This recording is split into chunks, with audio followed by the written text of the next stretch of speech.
Artileri Brigade Kalmius ke-14 dari Korps Angkatan Darat Donetsk pertama, menggunakan amunisi berpemandu Krasnopol di garis depan.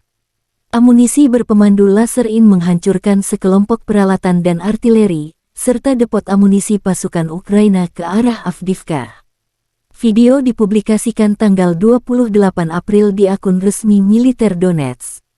Krasnopol adalah peluru artileri berpemandu laser Rusia.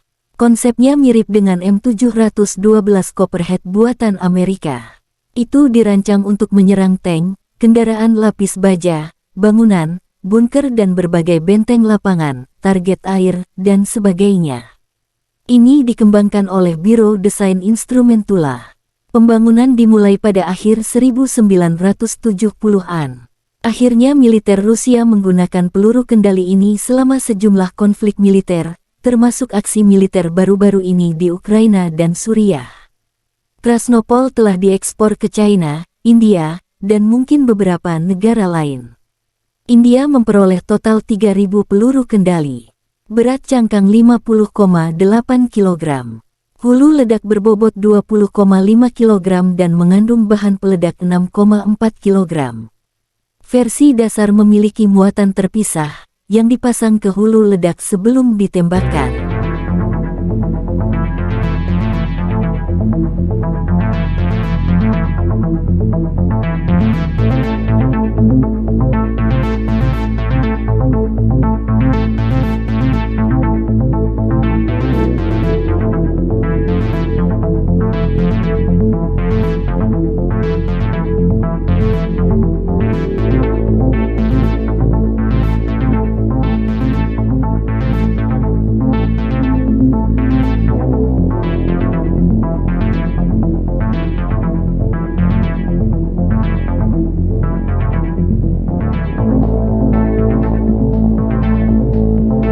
Juru bicara Kementerian Pertahanan Federasi Rusia, Letjen Igor Konasenkov, mengatakan secara total Ukraina kehilangan 413 pesawat tempur, 229 helikopter, dan 3.887 kendaraan udara nirawak.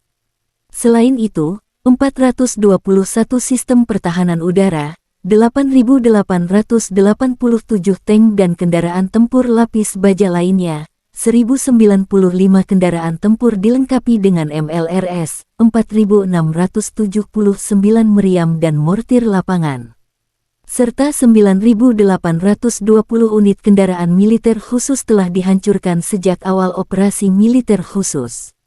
Dari kubu terpisah, pejabat militer Ukraina mengatakan Rusia kehilangan 540 prajurit dalam satu hari, termasuk 3 pengangkut personel lapis baja dan 6 drone. Secara total, Rusia kehilangan 189.640 prajurit. Ukraina juga mempublikasikan rekaman para penembak yang bekerja sama dengan pengintaian udara, yang berhasil menghancurkan BMP Rusia di arah Bakhmut. Pertahanan Bakhmut terus berlanjut, tulis pernyataan resmi militer Ukraina di Telegram. Konflik antara Rusia dan Ukraina telah berlangsung selama 429 hari. Hingga saat ini, belum ada kesepakatan perdamaian antara kedua belah pihak. Terima kasih sudah nonton. Jangan lupa like, subscribe, dan share ya.